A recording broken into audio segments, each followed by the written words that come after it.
Tonight, after weeks of speculation, Anambra Deputy Governor finally dumps APGA for APC, receives party flag from the President. APGA reacts, says Deputy Governor's exit is of no consequence. All Progressives Congress gears up for the party's national convention, inaugurates committee for state congresses. The Senate debates 2022 budget, document scales second reading in the upper house, also summons 7 MDAs on President Buhari's 5.01 trillion naira loans. And several persons killed in bow and arrow attack in Norway, plus international news from our studio in London. On business news tonight, Nigerian Exchange Group sets another milestone as it prepares to list on its trading platform on Friday this week, and this is coming after recent successful demutualization. And on sports news tonight, Vice Chairman and the President of Toronto Raptors, Masai Ujiri, concludes visit to Nigeria with the unveiling of 4 basketball courts in Lagos as part of his contribution to the development of the game. And from the Federal Capital Territory, Presidential Steering Committee sets December 1 deadline for vaccination of federal government workers. Also announces the removal of South Africa, Brazil and Turkey from Nigeria's COVID-19 restriction list.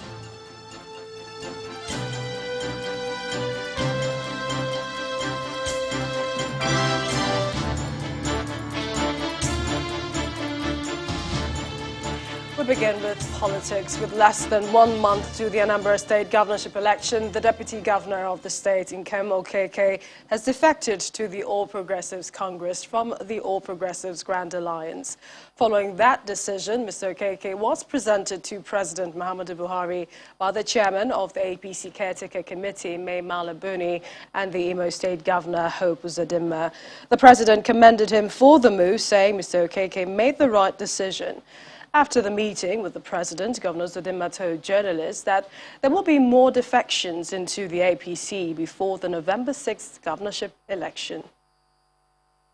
It has been a busy week for the president, who has just concluded the 2-day midterm ministerial performance review retreat here at the State House. Although the virtual Federal Executive Council meeting did not hold today, the president was visited by governors of Yobe, Edo and Imo states.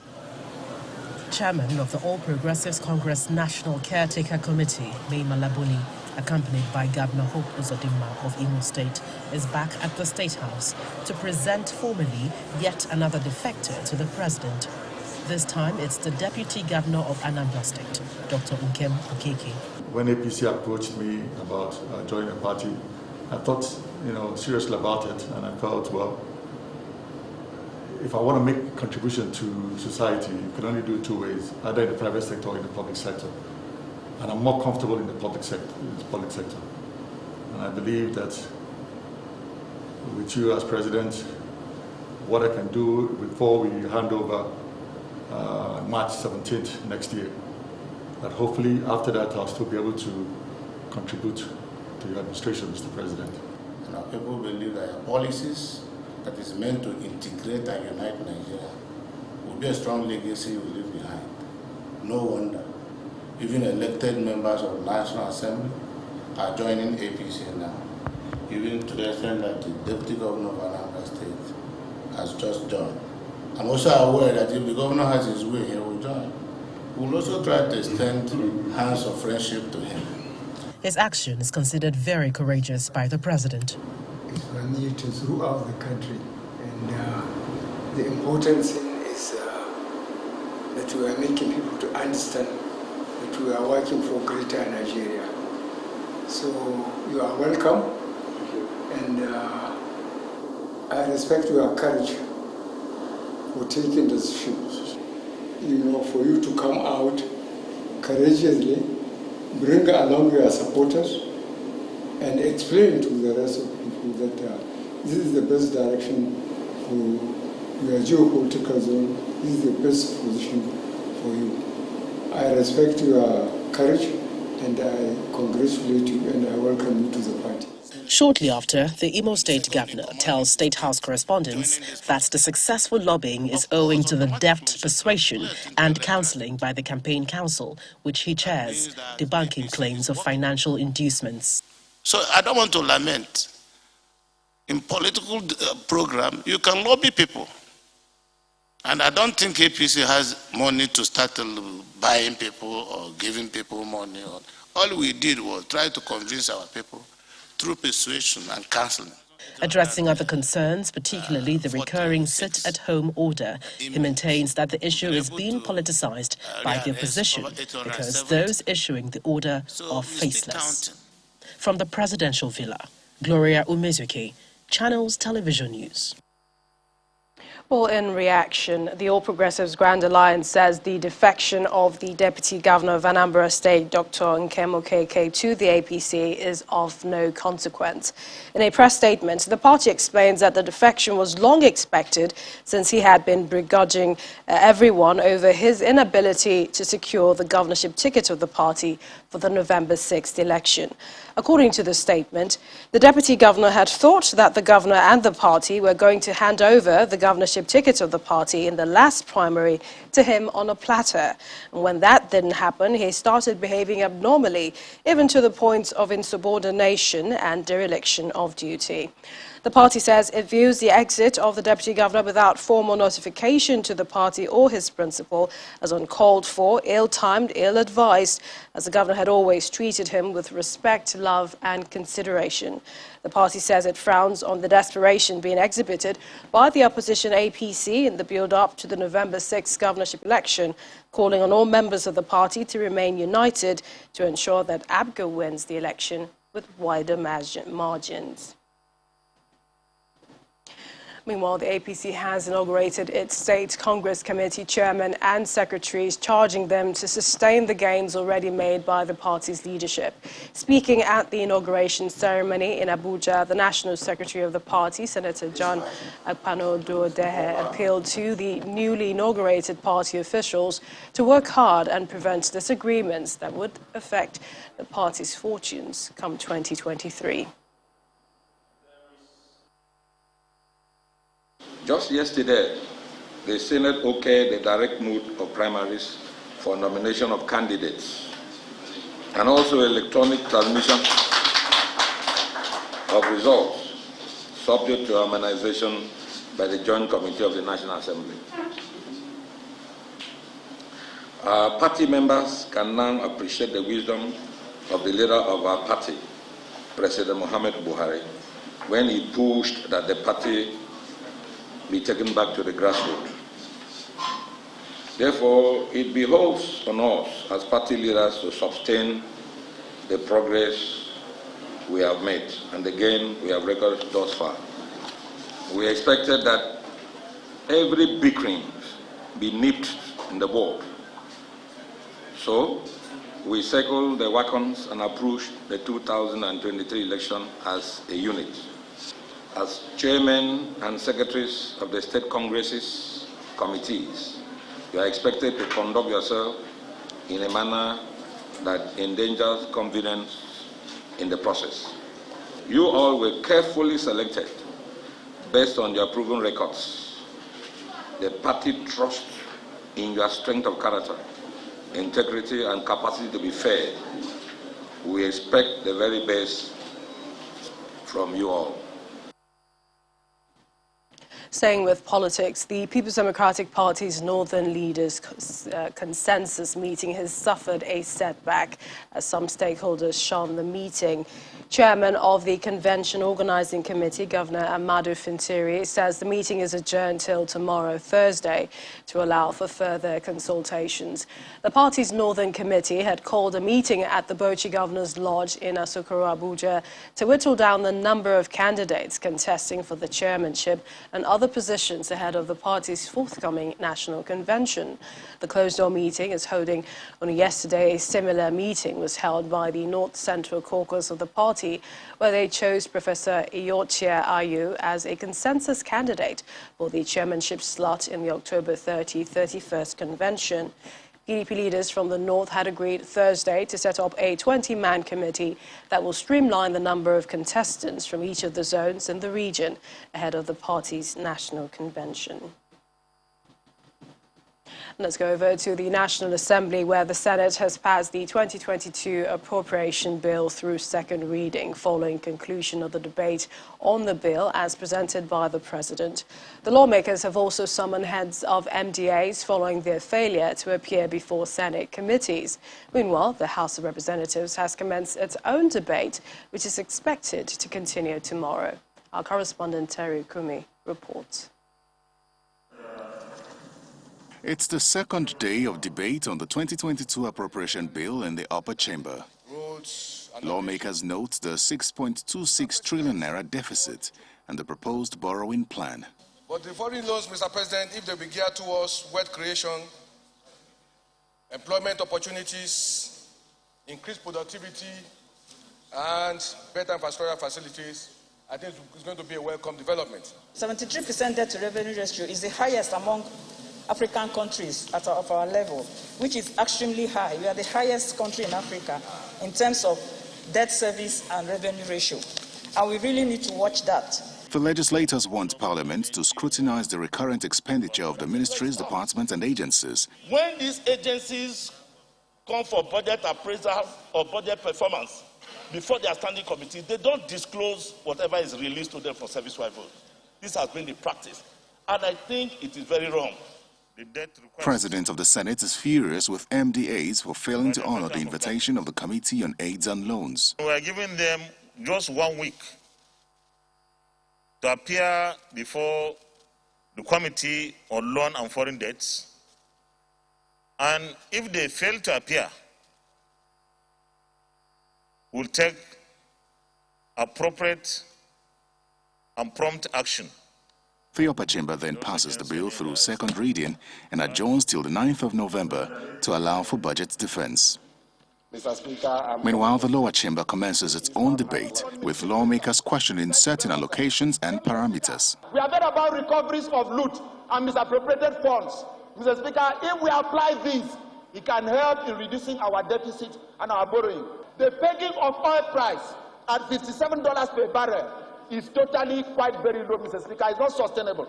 The allocation in Ministry of Works is inadequate. If we apply 280 billion against 640 billion naira for our outstanding certificate, that means in 2022, there's nothing we can see in any road infrastructure such as bridges and construction of roads. They direct their attention to the MDAs, calling for prudence. There are complaints, genuine complaints, that some agencies are refusing to implement the budget, even though they have received up to 60 to 70% funding. When we pass this budget, they shouldn't wait till month of March. They should start the implementation from January.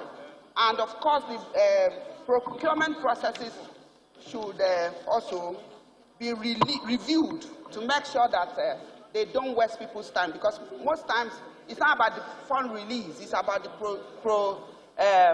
procurement processes that take too much time. Most of the submissions by lawmakers point towards revenue generation, as they express discontent with the increase in recurrent expenditure.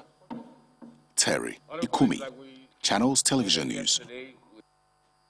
Into legal matters, a witness in the trial of former Director General of the Nigeria Maritime and Administration Agency in Nimasa, Patrick Ekpobolo-Kemi, has told a federal high court sitting in Lagos that the former Nimasa DG and his management team spent the agency's 18 million naira meant for intelligence gathering on massage chairs for themselves. The prosecution witness, Mrs. Margaret Ekong, told Justice Ayokunle Faji that she supplied the chairs to Ekpobolo-Kemi. Ekong alleged that Ekpobolo-Kemi took delivery of 3 of the chairs allotted to him and took one to his house in Banana Island, another to his mother's house, and the last one to his house in Delta State. The witness also testified that the second defendant in the case, Captain Bala Agaba, took 2 chairs as well. Agaba, who is NEMASA's Directorate of Intelligence Gathering at the time, is serving a 7-year jail term in relation to another charge bordering on breach of trust. Led in evidence by the EFCC counsel, Rotimi Oyedepo, Ekong reiterated that she submitted 2 companies' name for the contract as requested by the then NEMASA management. She also told the court that she got payment from NEMASA, adding that funds voted for intelligence gathering was allegedly used to pay for them. A 9th prosecution witness, Ekene Nwakuche, in his testimony also claimed that all transactions, be it cash, transfer or withdrawal, were his responsibility. He said he joined NEMASA in 2013 and was a personal assistant to Agaba. Justice Faji has adjourned till November 29, 30 and December 1 for continuation of trial.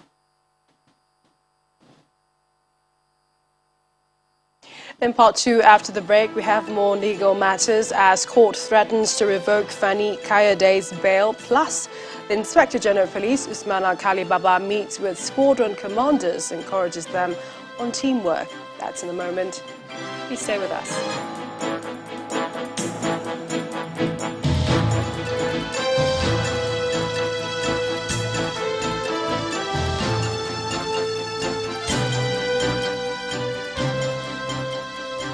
Welcome back. If you just joined us, you're watching the news at 10 live on Channels Television Lagos. A reminder of our top stories. Anambra Deputy Governor dumps ABGA for APC, receives party flag from the president as its former party says his exit is of no consequence. All Progressives Congress gears up for the party's national convention, inaugurates committee for state congresses. The Senate debates 2022 budget, also summons 7 MDAs on President Buhari's 5.01 trillion naira loans. And 7 persons killed in bow and arrow attack in Norway.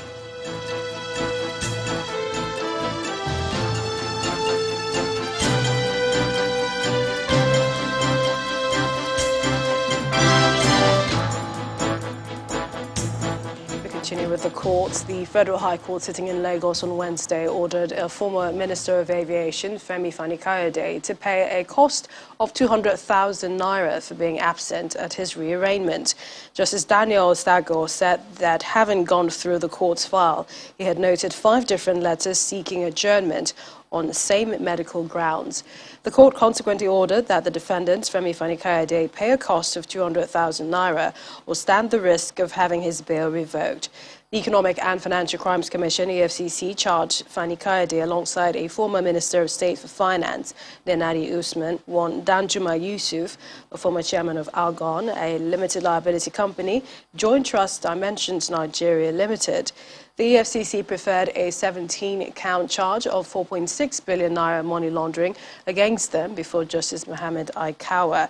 They had each pleaded not guilty to the charges and were granted bail.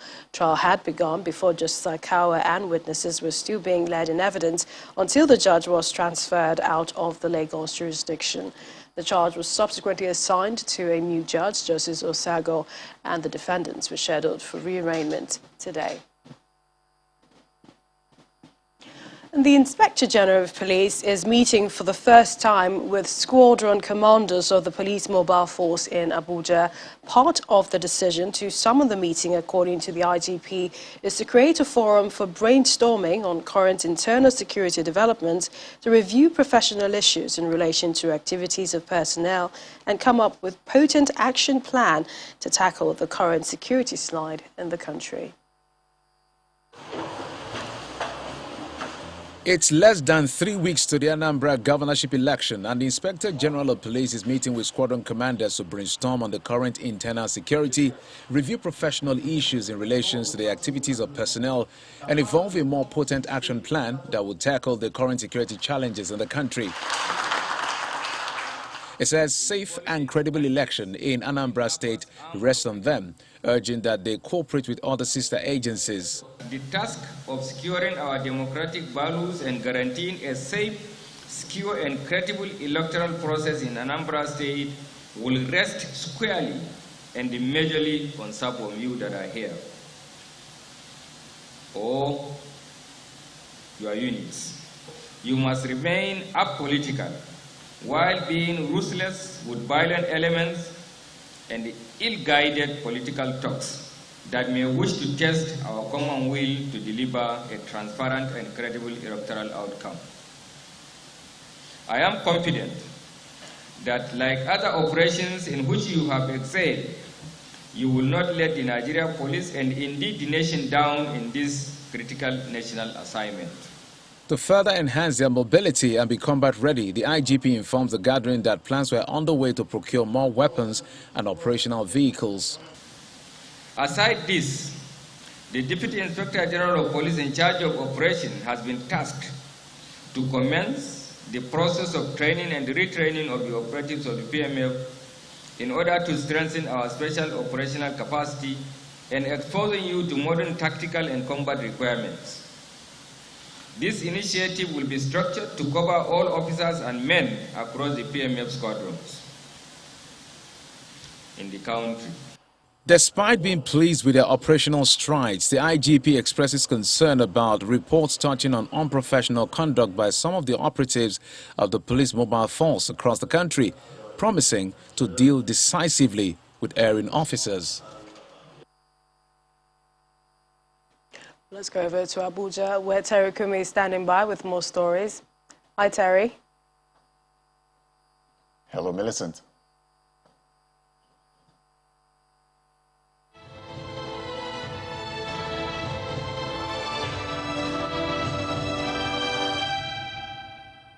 The federal government has set December the 1st, 2021 as deadline for all government personnel to be vaccinated.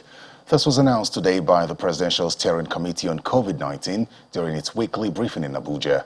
The PSC says all federal government employees will be required to show proof of COVID-19 vaccination or present a negative COVID-19 PCR test done within 72 hours to gain access to their offices in all locations within Nigeria and the country's missions.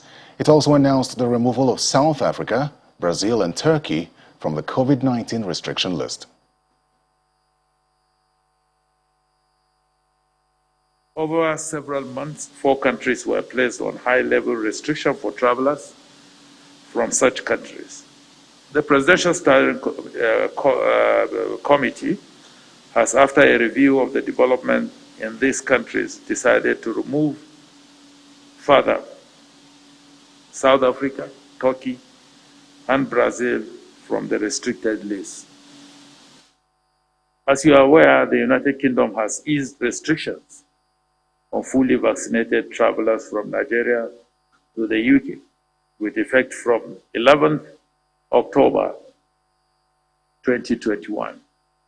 Nigeria welcomes this development and assures that the Presidential Steering Committee shall continue to review Nigeria's protocol based on global developments, science, and national experience.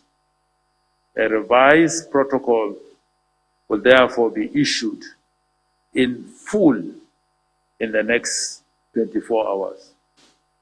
With effect from 1st December 2021,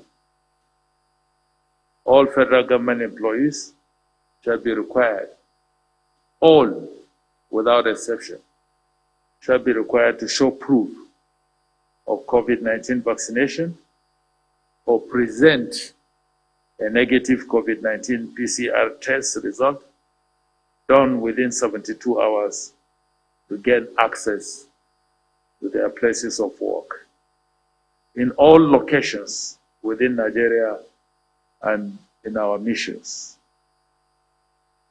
An appropriate service-wide advisory / circular will be issued to guide the process.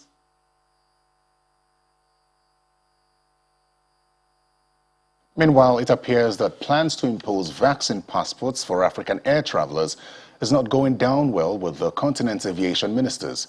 They believe that the touted proposal is unacceptable as it is tantamount to discrimination against certain groups of the population and violates the tenets of the Chicago Convention. The African minister's delegation's position was made known by Nigeria's Minister of Aviation, Mr. Hadi Sirika, during a virtual presentation at the ongoing International Civil Aviation Organization high-level conference on COVID-19.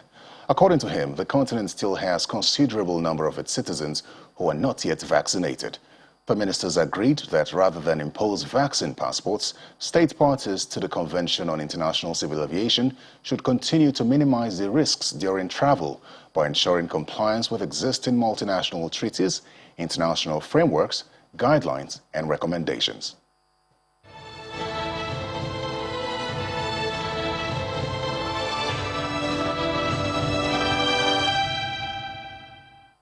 Away from COVID-19, another visitor to the State House today was the Edo State Governor, Godswill Obaseki, who is asking the federal government to provide support funds to enhance ranching in his state. Speaking after a meeting with the president at the State House, the governor stated that although the state is not in support of open grazing, the alternative is expensive, prompting his demand for intervention by the federal government. He also touched on the transmission of election results and denied plans to abandon his party, adding that he would not jeopardize his integrity and abandon the party that gave him cover when he was pushed out of the APC. I didn't leave the other party on my own. I was pushed out of the party, and someone else gave me cover, gave me an opportunity. It will not be the right thing to do to now leave the person who helped you, who gave you the umbrella in your storm, and then go back to the person who pushed you out. I am one of those people who believe that we cannot and should not have elections in this country going into the future without transmitting results electronically from the polling units. Because for elections to be credible, they have to be seen as transparent. Since the people of Edo would rather invest privately, those who are interested want to make it a private concern, then the National Livestock Transformation Program, which is now being implemented by the federal government, should acknowledge our model and should also be able to help Edo people benefit from the funding that is now being made available for people who want to go into the livestock business and make investments in ranches and other similar livestock programs. When the News at 10 returns, we have news from the Global Business Forum Africa, holding in Dubai, UAE. Plus, after years of anticipation, the Nigerian Exchange Group gets approval for self-listing of its shares. That's on Business News. Join us again. Welcome back to the News at 10, coming to you live from Channels Television. The body of the former military administrator of Lagos and Imo State has arrived in Owerri State ahead of his burial on Friday. Imo State, ahead of his burial on Friday, after receiving the body alongside his family members at the Simon Bakwe Airport in the Imo State capital. Governor Hope Uzodinma announced the renaming of the Heroes Square in Owerri after the democracy activist. The governor described the former military governor as an exemplary Igbo leader, man of integrity, and the man behind the design of the Owerri Master Plan. And that's all from Abuja. Back to Lagos with Millicent. Thanks, Terry. And we'll take you outside Nigeria, where the Dubai Chamber of Commerce says its relationship with Africa is bearing fruit as it hosts the 6th edition of the Global Business Forum Africa. The two-day event has brought together delegates from over 55 countries and is well attended by government officials, private sector stakeholders, and Dubai-based investors. Our correspondent Mayo Adeguke reports. Dubai's Crown Prince Sheikh Hamdan, President of Democratic Republic of Congo, His Excellency Felix Tshisekedi, government officials from across Africa, and delegates gather for day one of the 6th Global Business Forum Africa in Dubai.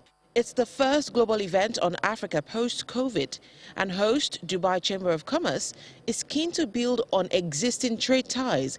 Judging by the economic indicator, it's safe to say that our efforts in Africa are bearing fruits. Hence, the theme, Reset, Restore, Renew, Transformation through Trade. A platform like this, I believe, would enable us make the right connections, build the right networks, try and sell our continent and country better, to try and attract investment into Africa. Everyone agrees that Africa's economic potential is huge, but needs capital to scale.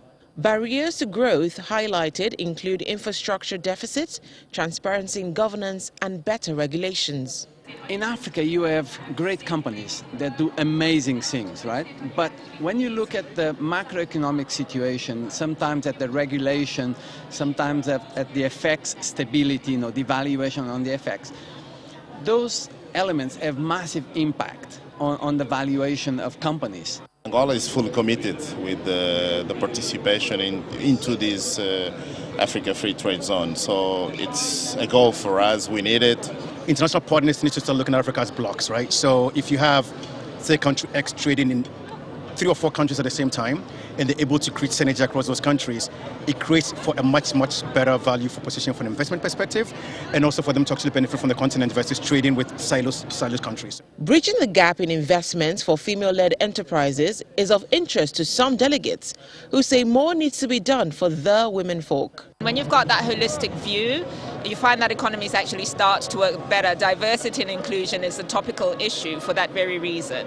There are lots of opportunities that are thrown at me, but there's no funding to actually carry them through. So I'm looking at, okay, why is the disparity the way it is? And knowing that it's not only being a female, but there are all these other cultural parts of it too. So what is it that I can now do being here to actually bridge the gap between what's actually the reality of it and what's possible? That sums up day one of the Global Business Forum Africa. The major highlight of the second day will be the keynote address by President of Rwanda, Paul Kagame. From the Expo site in Dubai, Mayowa Adegoke for Channels Television News. And from the Business Forum to our studio here, where Teniola Shibwale has some more business news. Banking, so easy, so simple. Dial *894# now to experience it. You first, First Bank.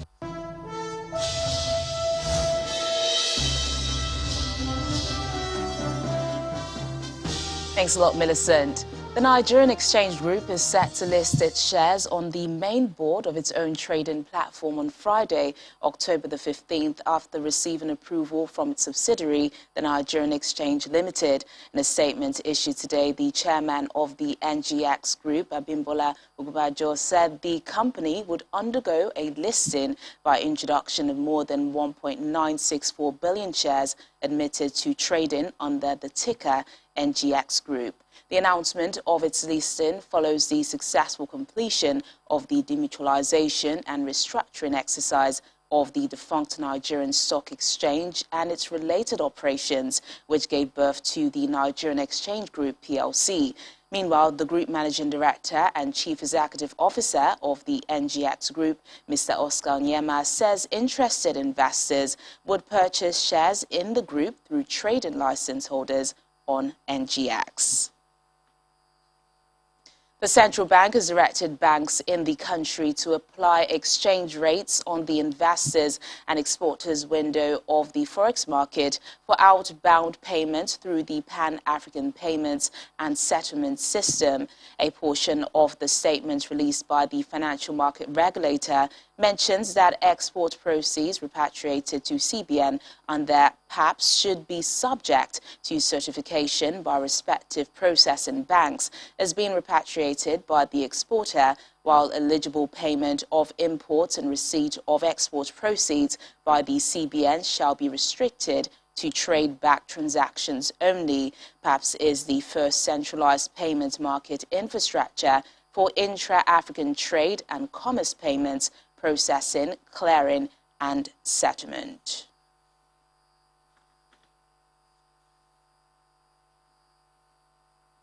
And now one of the world's largest smartphone and accessories brand, Itel, has introduced some new top-notch and budget-centric products to the Nigerian market, in line with its commitment towards making life better through cutting-edge technology and cost-cutting innovation. During the virtual launch, which featured its brand ambassador and Nigerian pop star Olamide, veteran actor Mercy Johnson, and TV host Stephanie Coker, Itel announced the release of its S17 smartphone, a new addition to its flagship S-series, which comes packed with a 5,000 mAh battery, a 6.0-inch IPS display with HD resolution, and many other new features. In addition to the smartphone, Itel also added a line of new products such as the Itel Cinema TV H1 Pro, the Spirit One laptop, the itel wireless neckband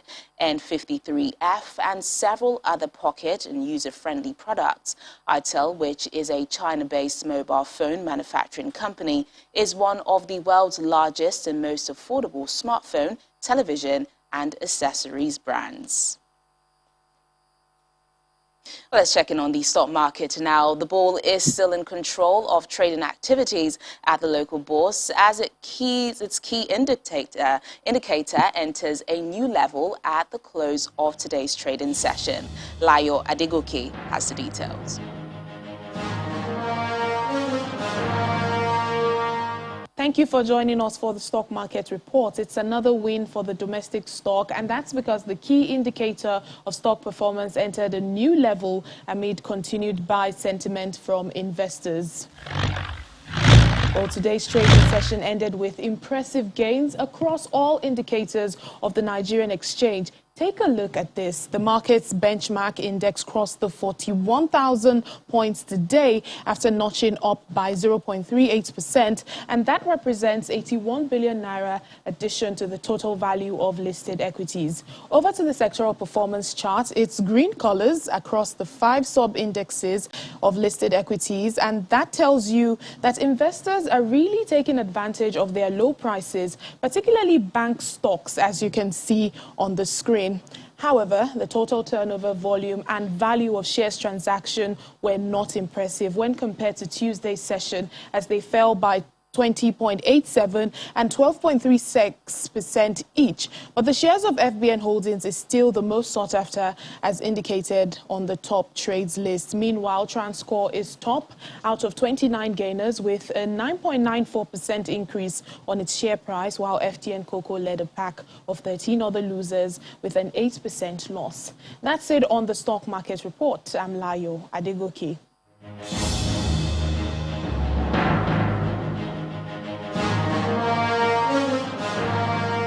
Thanks a lot, Lyle. Major global markets also ended midweek trading session mostly positive. Let's take a look at the closing figures.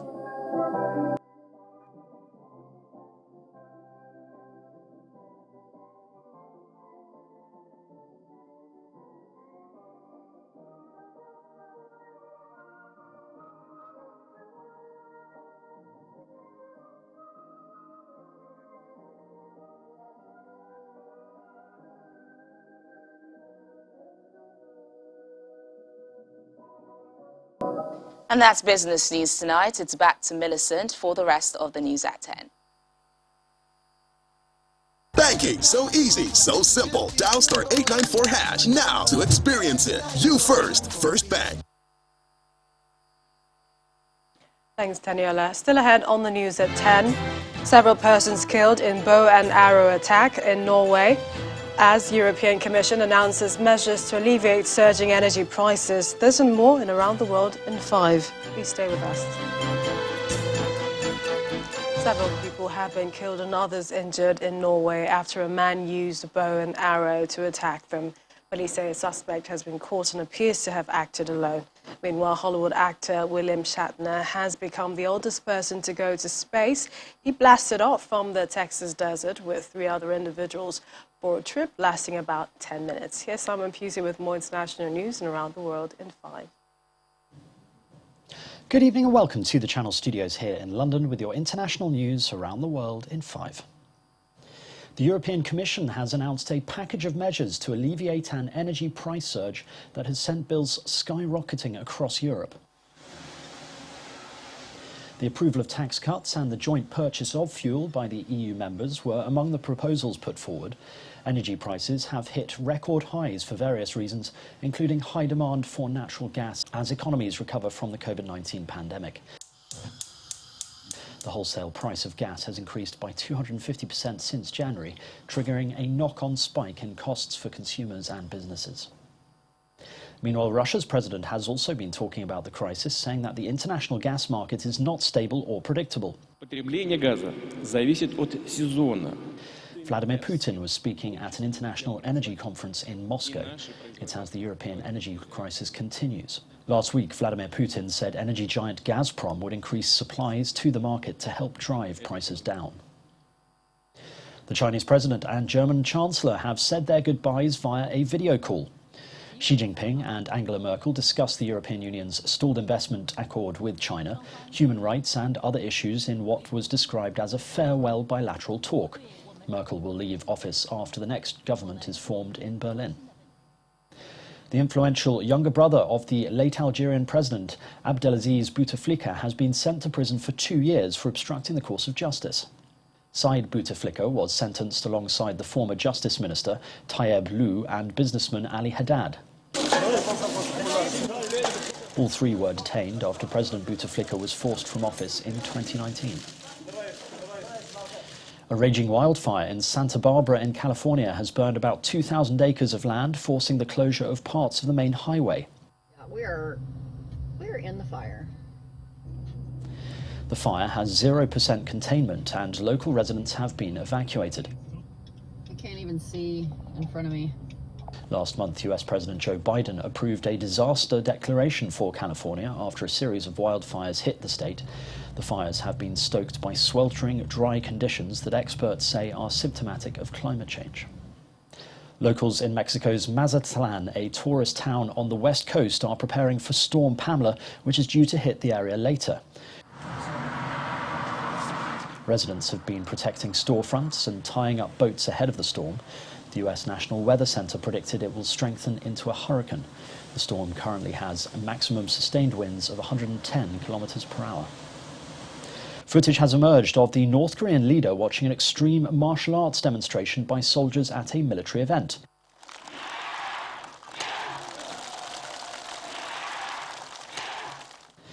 Kim Jong-un attended the dramatic and pretty bizarre spectacle held to mark the 76th founding anniversary of its ruling party. In the video, aired by the North's state-run television KRT station, soldiers performed multiple shows of strength, smashing items and even lying on glass. And that's your international news around the world in 5. Now back to the Channel studios in Lagos.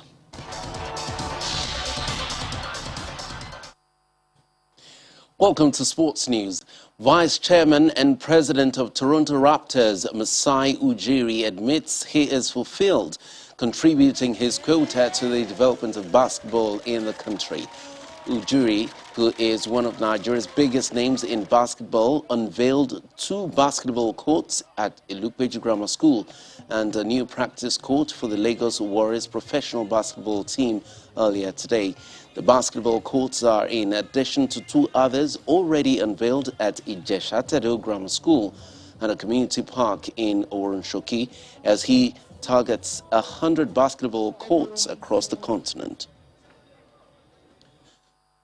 Meanwhile, Watford's new manager, Claudio Ranieri, has promised his players dinner if they keep a clean sheet in his first game in charge when they host Liverpool in the Premier League on Saturday.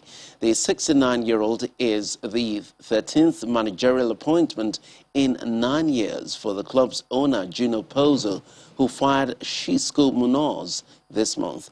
Watford are 15th in the 20-team league with 7 points from 7 games. To tennis now, former world #1 Andy Murray expects unvaccinated players to compete at the Australian Open, but says he would support moves by local authorities to impose stricter conditions on them at Melbourne Park than those who have been fully vaccinated against COVID. Victoria Sports Minister Martin Pakula said on Tuesday that players planning to compete at the first Grand Slam of the year should get vaccinated to give themselves the best chance of competing in Melbourne. The tournament is due to start on January the 17th. And on a very sad note, record-breaking Kenyan distance runner Agnes Tirop has been found dead with stab wounds to her stomach in a suspected homicide. The 25-year-old was a fast-rising athlete, a double world 10,000 bronze medalist and 2015 world cross-country champion, who also finished 4th in the 5,000 meters at the Tokyo Olympics this year. Only last month, she smashed the women's only 10 kilometers world record at the Road to Records event in Germany with a time of 30 minutes and 1 second, slicing off 28 seconds from the previous record. May her soul rest in perfect peace. And that'll be it on Sports News Tonight. Indeed, Kaide, indeed. And the main news again. After weeks of speculation, Anambra Deputy Governor Nkem Okeke today dumped Abga for APC. He was presented to the president at the State House, where he received the party's flag. But in its reaction, Abga said his exit is of no consequence.